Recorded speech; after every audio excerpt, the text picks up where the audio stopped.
India എത്രത്തോളം C S ആറിന് പ്രാധാന്യം കൊടുക്കണമെന്ന് വെച്ചാൽ സി എസ് ആർ കമ്പൾസറി ആക്കിയ രാജ്യമാണ് ശരിക്കും ഇന്ത്യ. കമ്പനീസുകൾ സി എസ് ആറിന് വേണ്ടിയിട്ട്, പ്രൈവറ്റ് കമ്പനികൾ പിന്നെ സി എസ് ആറിന് വേണ്ടിയിട്ട് പ്രത്യേക ഫണ്ട് എടുത്തു വെക്കണം അല്ലേ.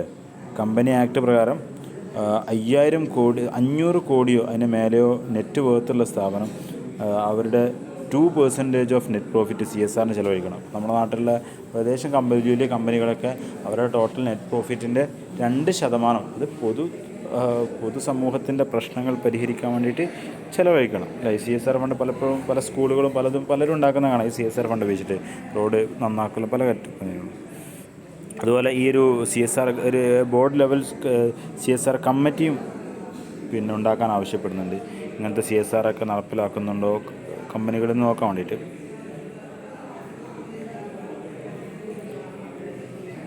ഇന്നത്തെ ബിസിനസ്സുകൾ ആ സി എസ് ആർ ഫണ്ട് പലരും നല്ല രൂപത്തിൽ പിന്നെ കുടിവെള്ള പദ്ധതിക്ക് വേണ്ടിയിട്ടും, ഡ്രിങ്കിങ് വാട്ടർ പദ്ധതിക്കും, ക്ലീൻനെസ്സിന് വേണ്ടിയിട്ടും, ജനങ്ങളുടെ ഹെൽത്തിന് വേണ്ടിയിട്ടും, പിന്നെ പല സാമൂഹ്യ നന്മക്ക് വേണ്ടി കമ്പനികളൊക്കെ അത് ഉപയോഗിക്കുന്നുണ്ട്. അതുപോലെ വ്യത്യസ്ത നോൺ ഗവൺമെൻറ് ഓർഗനൈസേഷനുമായി ബന്ധപ്പെട്ട് പല ചാരിറ്റബിൾ സൊസൈറ്റിയുമായി ബന്ധപ്പെട്ട് അവർ ഈ ഫണ്ട് നല്ല നിലക്ക് നടപ്പിലാക്കുന്നത്. ഈ സി എസ് ആറിൻ്റെ ഈ ഒരു നിയമം നല്ല നിലക്ക് ഇംപ്ലിമെൻറ്റ് ചെയ്യുന്നുണ്ട്. എന്തായാലും ഇന്ത്യ സി എസ് ആറിൻ്റെ വിഷയത്തിൽ അതൊരു നിർബന്ധമാക്കിയ കുറഞ്ഞ രാജ്യങ്ങളിൽപ്പെട്ട രാജ്യമാണ്. വളരെ നന്നായിട്ട് കാര്യങ്ങൾ ഇന്ത്യയിൽ മുന്നോട്ട് പോകുന്നുണ്ട് എന്നർത്ഥം. എന്താ ലാസ്റ്റ് കോൺഫ്ലിക്റ്റ്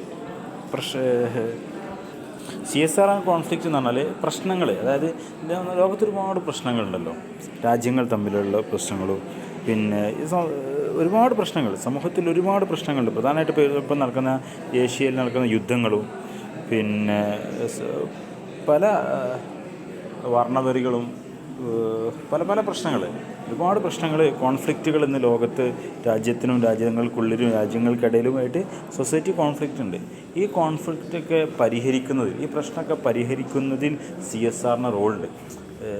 കമ്പനികളുടെ സി എസ് ആർ എന്ന സമൂഹത്തിനോടുള്ള കമ്പനിയുടെ റെസ്പോൺസിബിലിറ്റി വെറും പണം നൽകി പാവങ്ങൾക്ക് ഭക്ഷണം നൽകൽ മാത്രമല്ല, രാജ്യങ്ങൾക്കിടയിൽ ഈ പ്രശ്നങ്ങളിലൊക്കെ ഇടപെട്ട് അതിന് പരിഹാരം കാണാനും കൂടെ ഈ കോർപ്പറേറ്റുകൾ ഇറങ്ങണം.